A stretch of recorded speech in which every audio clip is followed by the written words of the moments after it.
Muy bien, buenos días, que Dios los bendiga. La verdad es que siempre es bueno bendecir y adorar el nombre del Señor. Parece una locura y yo siempre repito lo mismo, ¿no? Que es como una locura tener esta fe que nosotros tenemos, romper lo racional, romper lo visible, ¿cierto?, de una vida común, para entrar en lo invisible, para entrar en lo sobrenatural y para poder, ¿cierto?, poner la mirada en eso invisible y decir: El Shaddai, todopoderoso, grande, exaltado, adorado. Y es para mí realmente maravilloso, es tremendo poder juntarse como congregación, como pueblo, como grupo de personas, con esta mentalidad, ¿no?, de saber de que Dios está aquí, de que su presencia está en nuestro medio y que esa realidad sobrenatural hoy le adoramos, hoy le bendecimos, pero a la vez también Él puede hacer tantas cosas en nuestra vida. Él puede sanarnos, como cantábamos recién, Él puede restaurarnos, Él puede liberarnos y Él puede, cierto, darnos una semana llena de victoria. ¿Cuántos creen eso? Yo lo creo. Siempre decía mi pastor que era muy importante que cuando uno saliera de la reunión no saliera igual que como llegó.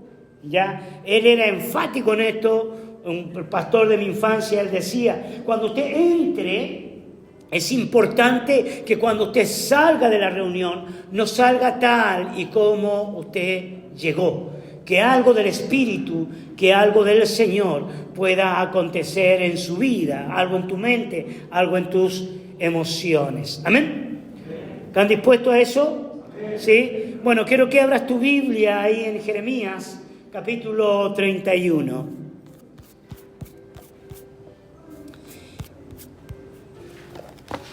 Vamos a ponernos los lentes porque cada vez hace las letras más pequeñas en estas cosas, no entiendo. Jeremías 31, capítulo 31, versículo 31. Lo vamos a leer hasta el 34.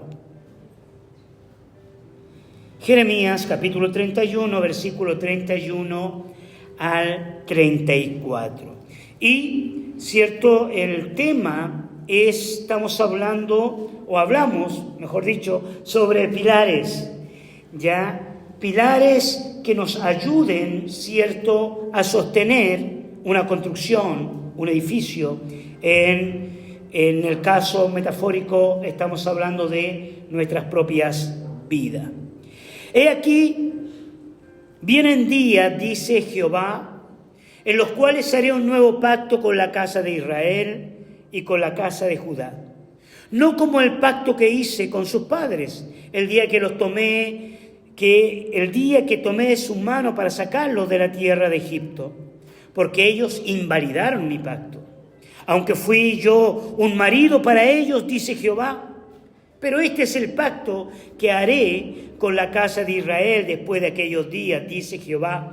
Daré mi ley en su mente y la escribiré en su corazón, y yo seré para ellos por Dios, y ellos me serán por pueblo. Y el 34 dice: y no enseñará más ninguno a su prójimo, ni ninguno a su hermano, diciendo: conoce a Jehová, porque todos me conocerán, desde el más pequeño de ellos hasta el más grande, dice Jehová, porque perdonaré la maldad de ellos y no me acordaré más de su pecado. ¿Ya? Yo recuerdo mi día de infancia, para que ustedes vean que tengo muy buena memoria. Cuando me portaba mal, mi madre me disciplinaba. Mi padre me disciplinaba. Algunas veces las disciplinas eran muy duras. No te voy a contar ni voy a hablar mal de mi papá. No es el objetivo de este mensaje. Pero siempre me acuerdo que eran correcciones.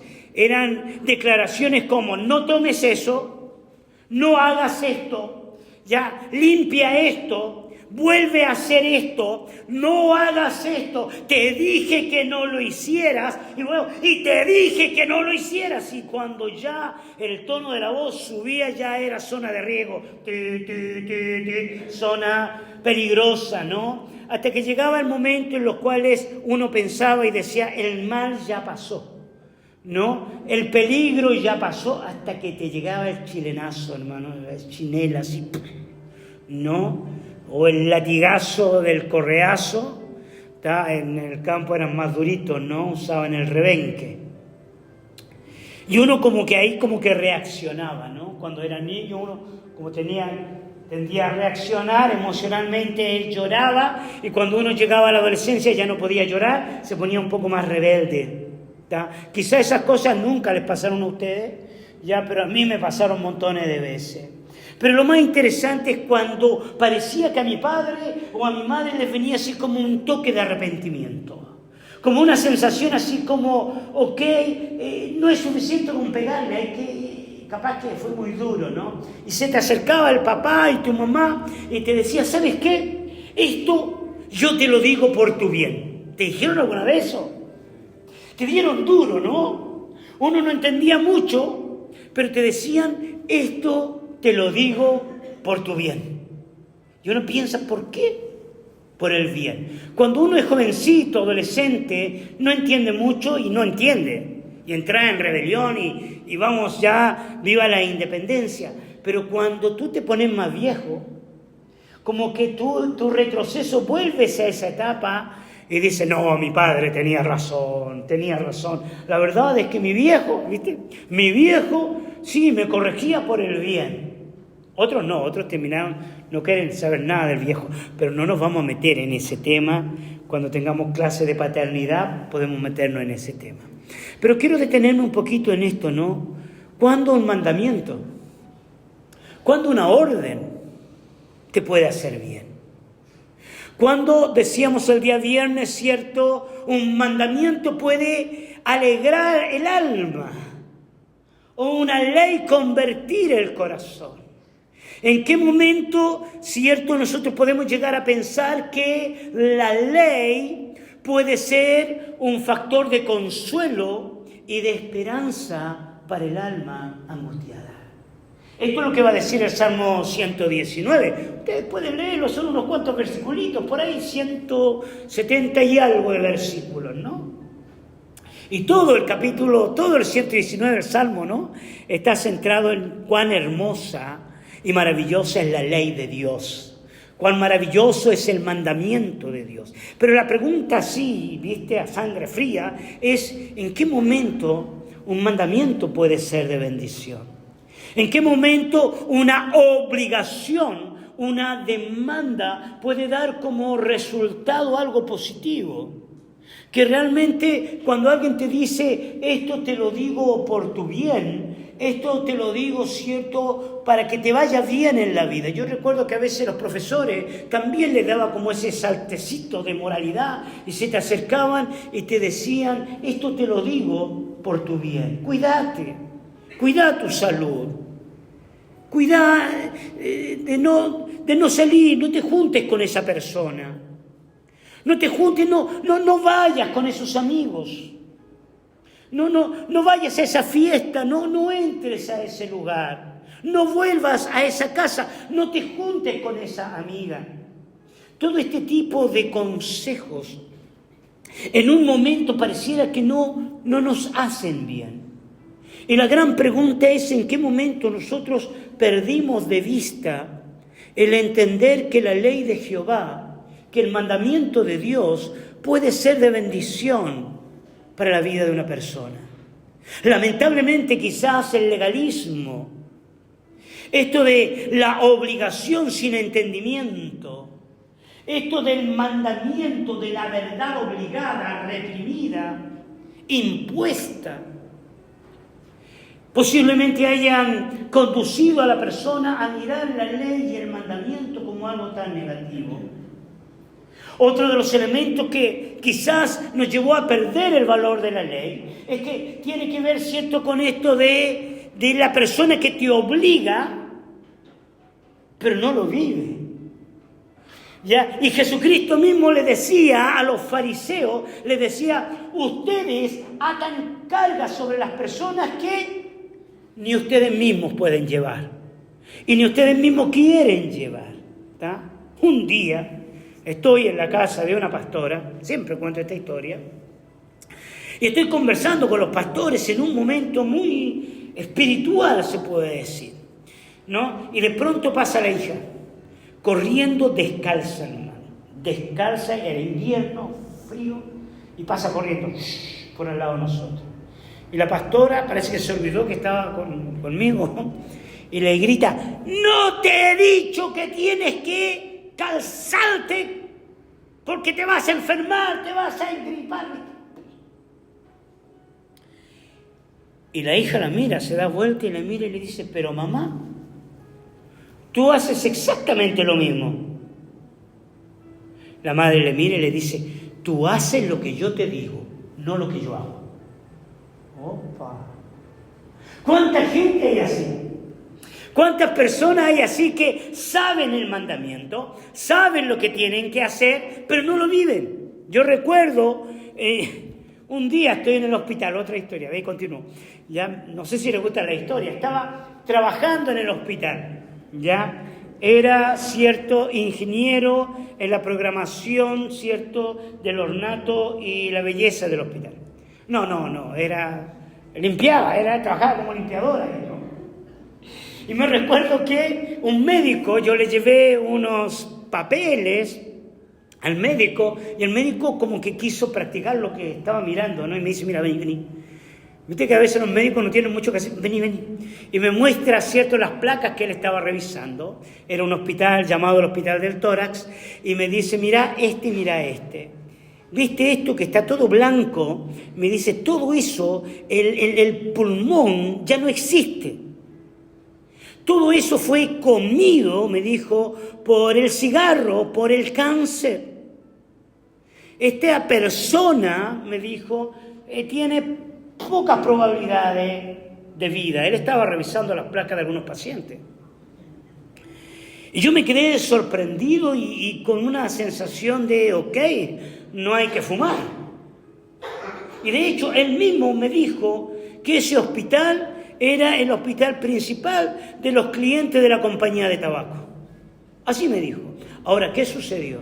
Cuando vino el tiempo del descanso, la gente con su ollita, ¿viste? Salían ahí a la placita a comer. Enfermeras, médicos.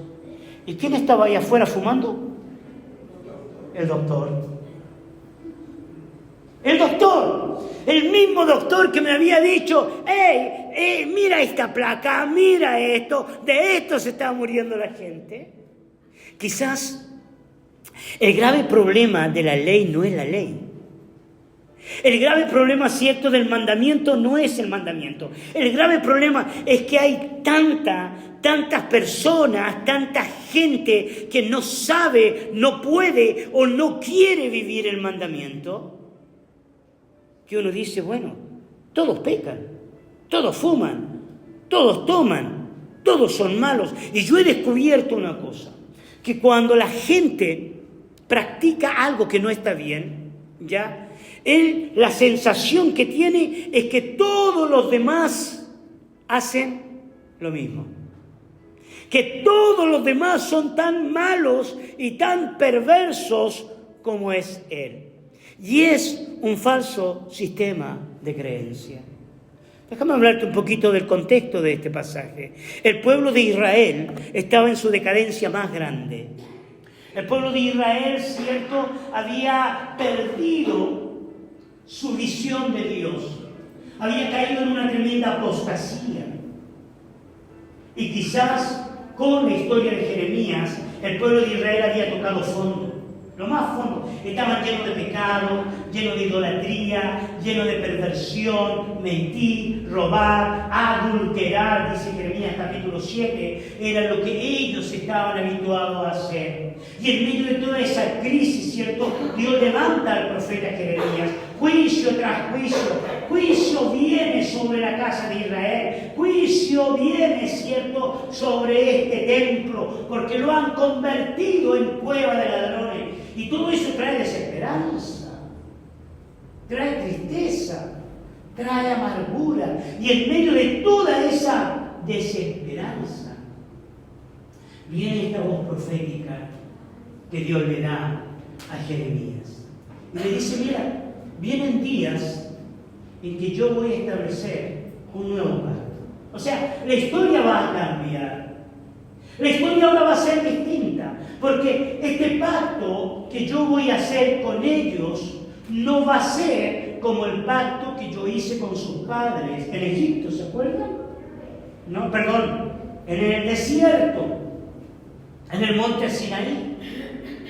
Ahora el pacto que yo voy a hacer, en vez de escribirlos en tablas de piedra, la voy a escribir ¿dónde? En el corazón. Voy a poner mis leyes en su corazón. Las voy a escribir en su mente. Y este pacto, ¿cierto?, será un pacto distinto, porque ya la gente ya no estará viendo algo externo, sino que estará, ¿cierto?, viendo algo interno. Algo de adentro, o sea, es adentro donde Dios va a poner sus leyes. Es adentro donde Dios va a poner los mandamientos. Es adentro donde Dios lo va a escribir. Y esto no tiene nada que ver con religiosidad. Esto no tiene nada que ver con no mientas, no robes, no mates, no adulteres, no forniques, no hagas esto, no hagas los otros. Sino que esto tiene que ver, ¿cierto?, con la disposición que cada persona va a tener al encontrarse con el Creador del universo.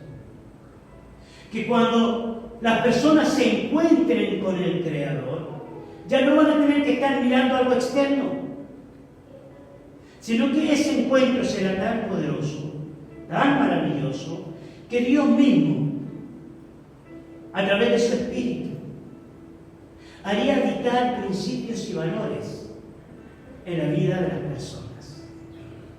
¿Por qué es tan importante esto? Esto es tan importante, pero tan importante, porque vivimos en una generación donde la mayoría de los problemas que el hombre tiene, los tiene en su mundo interior. Los tiene ahí adentro. Preguntas sin respuestas, sentimientos encontrados, luchas emocionales, cosas que incluso a nadie le cuentan. Hay gente que vive tormentos en su alma, ¿cierto? Y nunca nadie lo sabe. Yo he conocido de familias en las cuales yo personalmente he estado con ellas y me han dicho, yo no sé por qué mi hija se suicidó. Yo no sé por qué se quitó la vida.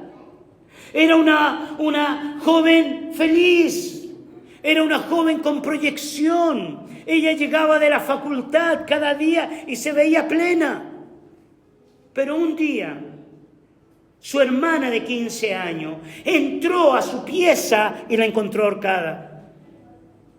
Y tú te preguntas, pero si toda la familia decía, se veía tan feliz, estudiando, buenas notas, académicamente excelente, ¿qué la llevó a quitarse la vida? ¿Qué le llevó a terminar con todo? Oigan, usted ni se imagina cuánta gente hay así. Usted ni se imagina cuántas personas están viviendo un caos en su mundo interior.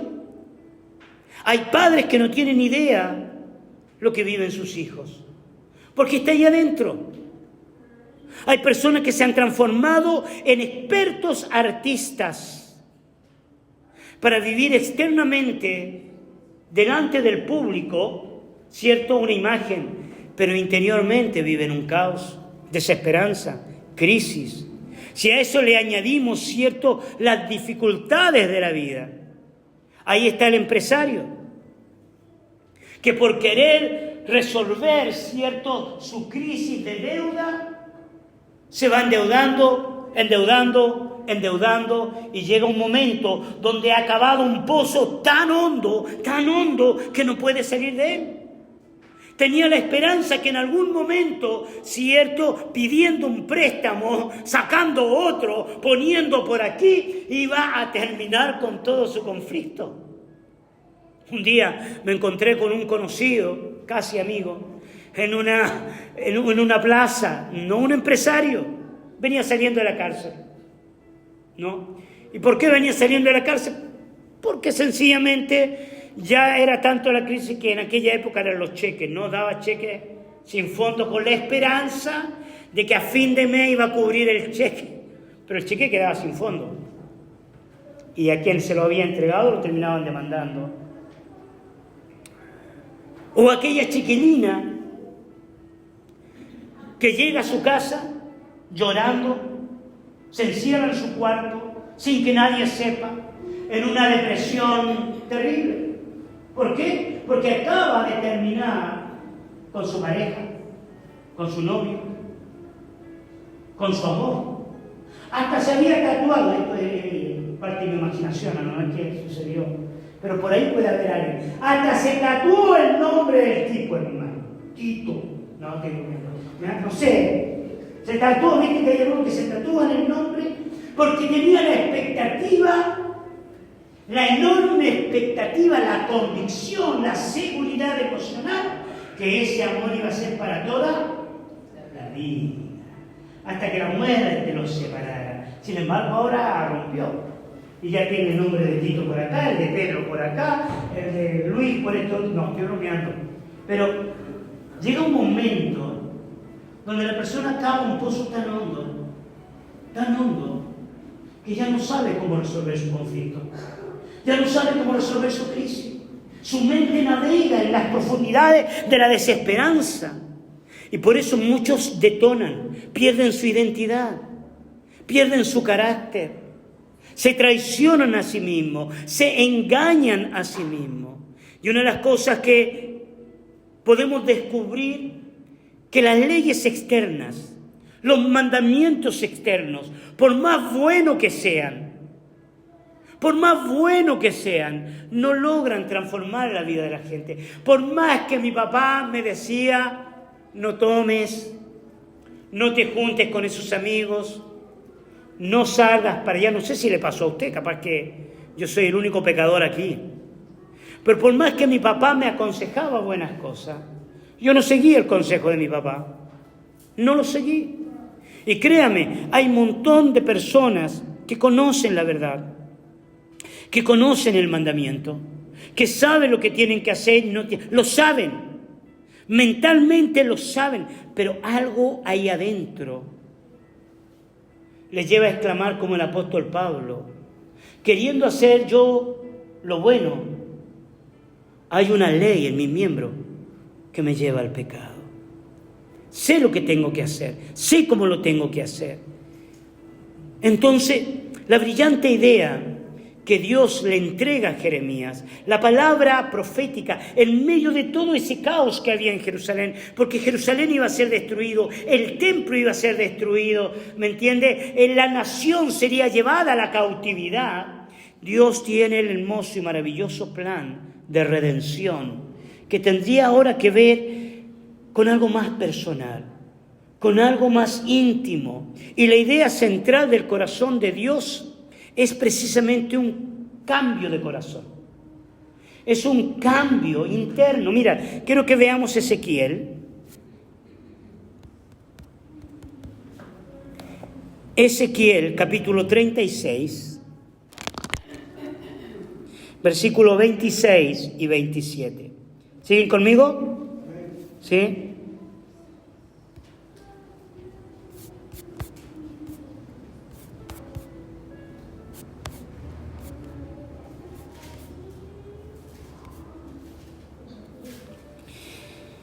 Ezequiel 36, 26 y 27. Dice, os daré corazón nuevo. Y pondré espíritu dentro de vosotros, y quitaré de vuestra carne el corazón de piedra, y os daré un corazón de carne. Y el 27 dice, y pondré dentro de vosotros mi espíritu, y haré que andéis en mis estatutos, y guardéis mis preceptos, y los pongáis por obras. Fíjate en esta declaración, y haré que andéis en mis estatutos. Cuando Dios me empezó a perseguir, yo también había tocado fondo.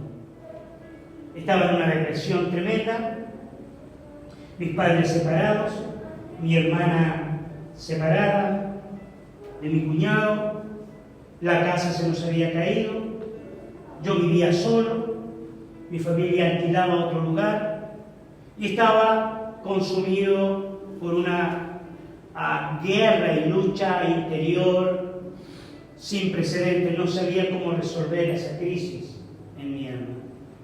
Cuando Cristo empezó a seguirme, yo empecé a entender que Dios quería algo conmigo, pero mi gran dificultad mental era esta. Aunque yo tomara una decisión por Dios, yo creo que no puedo obedecer a Dios. La sensación que yo tenía es que yo no podía comprometerme con Dios, porque no tenía la capacidad. Quizás en épocas pasadas había tomado la decisión de cambiar, la decisión de decir, ok, yo ahora me voy a portar bien, ahora yo no voy a hacer esto, no voy a hacer lo otro. Pero pasado el tiempo, yo volvía exactamente a hacer lo que no debía hacer. Entonces, estaba como frustrado con mi deseo de querer amar o de querer servir a Dios y de entregar mi vida al Señor. Esa era la gran mentira que yo tenía en mi mente. Hasta que un día el Señor vino a mi corazón. Y ese venir a mi corazón trajo una esperanza distinta. ¿Y cuál fue la esperanza distinta? La esperanza distinta fue que ahora no era que yo tenía que cambiar. Porque mi padre me decía, tenés que cambiar. Tenés que portarte bien. Tenés, cierto, que obedecer a tu mamá. Tenés que hacer... No, ahora ya no era yo solo que tenía que hacer las cosas. Ya no era yo, cierto, el que tenía que planificar, pensar, ordenar, sino que había algo dentro de mí que me iba a ayudar a hacer lo que Dios quería que hiciera. Había algo dentro de mí que yo ya no tenía que esforzarme tanto para no mentir, por ejemplo. No andaba repitiendo todos los días, no tengo que mentir, no tengo que mentir, no tengo que mentir, porque entre más yo repetía, no tengo que mentir, ¿qué iba a suceder? Iba a mentir. Por lo tanto, cierto, algo dentro de mí se encendía y me decía, no necesitas mentir, no necesitas robar, no necesitas, cierto, fornicar, no necesitas, cierto, dar un cheque en blanco, no necesitas, cierto, hacer tal cosa. ¿Por qué? Porque sencillamente había algo dentro de mí que sabía que era Dios. Y que ese Dios que estaba dentro de mí me estaba dando leyes, ordenanzas y mandamientos que juntamente con Él, yo iba a caminar rumbo a esos mandamientos. La palabra pacto quiere decir testamento. La palabra pacto quiere decir acuerdo. Había varios tipos de acuerdos. Por ejemplo, había un acuerdo mutuo que se llamaba pacto de igualdad. El pacto de igualdad lo hacían dos tipos de personas que tenían poder, y ya que tenían una igualdad de poder, para no seguir matándose, hacían un pacto de igualdad. Pero había un pacto que se llamaba pacto soberano. Y era un pacto donde el súbdito no podía cumplir.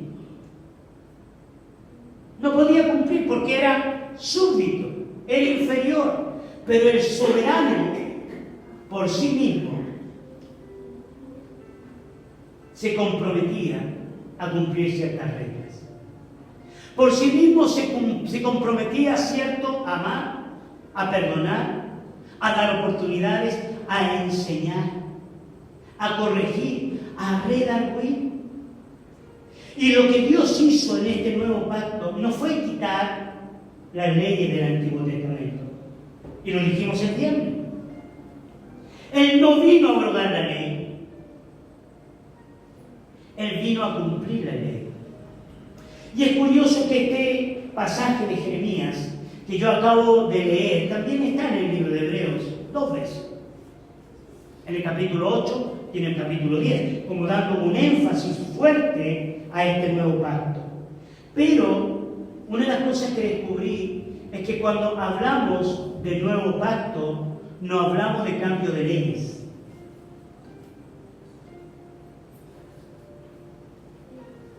A ver, diga conmigo, wow. De nuevo, wow.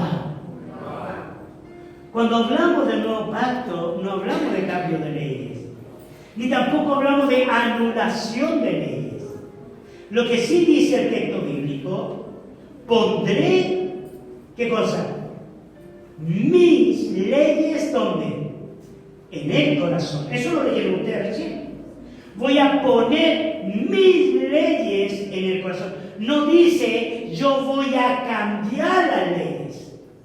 Dice, son las mismas leyes que están escritas ahí.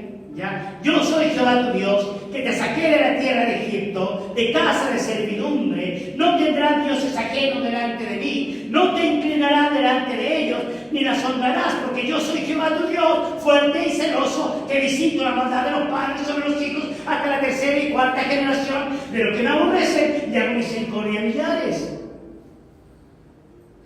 No te inclinarás delante de ellos, no tomarás el nombre de Jehová tu Dios en vano. Guardarás el día de reposo. 6 días trabajarás y el séptimo lo consagrarás para el Señor. Curioso, ¿no? Hay gente que tiene como temor de invertir un día completo en el Señor. Porque ahora todos los días, cierto, hay que servir al Señor. Es como el diezmo. Hay gente que dice, no hay que pagar el diezmo porque ahora hay que darle todo al Señor. No dan ni todo ni el diezmo. Curioso, ¿no? Un detalle. Ahora bien, lo otro cierto es que nosotros descubrimos a través de esto, de honra a tu padre y tu madre, no robes, no mates, no cometas adulterio, no codicies. ¿Nada cambió? Absolutamente nada cambió. ¿Cuál es la diferencia? Es que ahora ya no están escritos en un muro, sino que están escritos ¿dónde? En el corazón. Ya no hay una obligación de alguna persona decir no, porque el día de reposo es el sábado, no es el domingo. Y la gente entra en una cosa mental. Porque ahora está en el corazón. Y fíjate lo que dice el versículo 34, y con esto de Jeremías, ¿no? Y con esto termino, que a mí me llama mucho la atención, quizá lo vamos a leer. Volvamos ahí a Jeremías, capítulo 31, y veamos el versículo 34.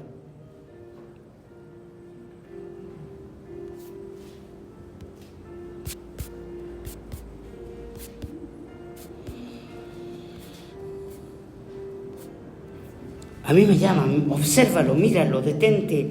Dice, y no enseñará más ninguno a su prójimo, ni ninguno a su hermano, diciendo, conoce a Jehová, porque todos me conocerán, desde el más pequeño de ellos hasta el más grande, dice Jehová, porque perdonaré la maldad de ellos y no me acordaré más de sus pecados. Aquí hay un misterio revelado. ¿Y cuál es el misterio revelado? Es que la gente siempre anda buscando quién tiene la razón. La gente siempre anda diciendo, bueno, ¿cuál es la sana doctrina? Entonces tenemos miles de maestros que te dicen, usted está equivocado porque es el sábado el día de reposo. Y hay otros que dicen, usted está equivocado porque la salvación no se pierde. Y otros que dicen, no, usted está equivocado porque la salvación no se pierde. Y otros que dicen, no, usted está equivocado porque las manifestaciones del Espíritu fueron para el primer siglo, ya no existen. Y otros que dicen, no, usted está equivocado porque sí, los milagros y el poder de Dios existen. Y tú te pones a escuchar maestros y te confundís más. Y te preguntás, ¿quién realmente tiene la razón? Bueno, aquí hay un misterio impresionante. ¿Y cuál es el misterio?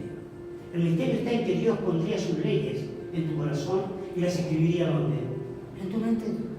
Y es curioso porque te dice, nadie te va a decir conoce al Señor. ¿Por qué? Porque la experiencia del Espíritu de Dios en ti, de la revelación de la palabra en tu espíritu, da testimonio de que Él es Dios y de que Él es verdadero. Y ahí se manifiesta algo que se llama la gracia. Porque ya nadie te está diciendo lo que tienes que hacer. Y nadie te está diciendo cómo lo tienes que hacer. Tú empiezas a descubrir que algo dentro de ti te muestra lo que está bien y lo que está mal. ¿Sí me entiende? Es Dios. Es el Espíritu Santo. Es la ley de Jehová que alegra el alma, que convierte el corazón, que te pone ese bichito que te dice, hey, no haga eso, cuidadito tus ojitos lo que ven, no hable eso, o sea, algo ahí adentro,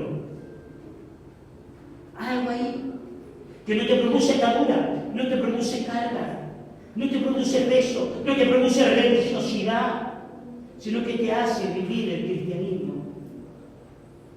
Con esto termino, creo que ya lo había dicho, pero ahora sí, con esto termino.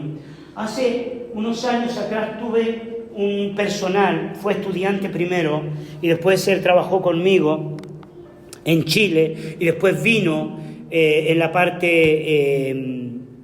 de plantación de nuestro ministerio, acá en Montevideo, vino y trabajó el primer año. Era un jovencito, tenía 17 años, 18 años, cuando él vino. Un joven muy lleno del Señor, un joven muy amante de Jesús. Y yo recuerdo que había un ambiente en la base en Chile casamentero. ¿Qué significa esto de casamentero? De que como que querían verlos en pareja a los chiquilines, ¿me entiendes? Como, mira, hay una chica que está orando por ti, mira que hay un chico que está orando. Ese ambiente de ¿y cuándo? Y este muchacho era un muchacho muy serio, muy responsable, que podría ser un buen candidato para cualquier sierva del Señor, ¿no? Cualquier sierva del Señor podría decir, he aquí un buen candidato para esta sierva. Y de hecho habían algunas hermanitas muy cariñosas que de vez en cuando se le acercaban. Y yo le pregunté un día, ¿no? Le dije, ¿vos qué pasa contigo? Y él me dice, no. Me dice, Dios me trajo a tomar este curso y yo vine a tomar este curso. Entiendo que no es el tiempo para comprometerme emocionalmente. Y curiosamente, este muchacho hizo un curso excelente. Después vino a trabajar con nosotros, soltero. Y nuevamente, había pasado un par de años, pero seguía con la misma convicción. Algo dentro de él le decía que no era el tiempo y que la sierva del Señor no estaba por ahí. Olvídate. Pues si tenés duda, andá buscando algún siervo del Señor por ahí, ¿no? Pero él tenía esta seguridad interna. Hoy en día, este muchacho que ya es un hombre mayor, casado, tiene hijos preciosos, es pastor de una iglesia en su país y sigue con el mismo fuego, con el mismo ánimo, con la misma pasión. Y tú te preguntas, ¿cuál es la diferencia? ¿Cuál es la gran diferencia? Yo podría darle 5 clases básicas de cómo mantenerse íntegro y no caer en pecado hasta el matrimonio. Yo no sé si este muchacho recibió alguna enseñanza así, pero una cosa sí yo estoy seguro, Este hombre tenía una relación tan personal con Dios, tan íntima con Jesús, que de una u otra manera Dios lo iba dirigiendo a cumplir la ley del Señor. Esta ley que alegra el alma, esta ley cierto que convierte el corazón de la persona. Y yo lo veo sirviendo a Jesús. La palabra que yo tengo para ti es que si queremos edificar un pilar que sostenga nuestra construcción, si queremos levantar una iglesia firme, si queremos levantar, cierto, nuestras propias vidas, si tú quieres levantar tu vida y crecer en ella y ser una persona de éxito, no hay mejor manera que los mandamientos y los principios de Dios. Que los mandamientos y los principios que Dios nos ha dado no es para complicar tu existencia, es sencillamente para enderezar la vida de la gente. Y que si nosotros los cumplimos, aunque otros te llamen de arcaico, de religioso, de retrógrado, de medieval, créame, los resultados finales van a ser de tanta bendición. La obediencia al mandamiento, superar las crisis emocionales, superar la ansiedad, la soledad, la depresión, la tristeza que puede haber en una muchacha que acaba de romper su corazón por la relación sentimental. La mejor manera de poder vencer esa crisis es aferrarse a la verdad de Dios, a los mandamientos del Señor, esperar el tiempo de Dios y ver que Dios no miente y que Dios realmente quiere que tú seas una persona próspera y que Dios realmente quiere que tú seas una persona feliz. Dios puede volver a prosperar al empresario en crisis y Dios puede volver a ser feliz a la señorita que acaba de destruir su relación emocional. Por los dos ejemplos que puse. Quiero que nos pongamos de pie.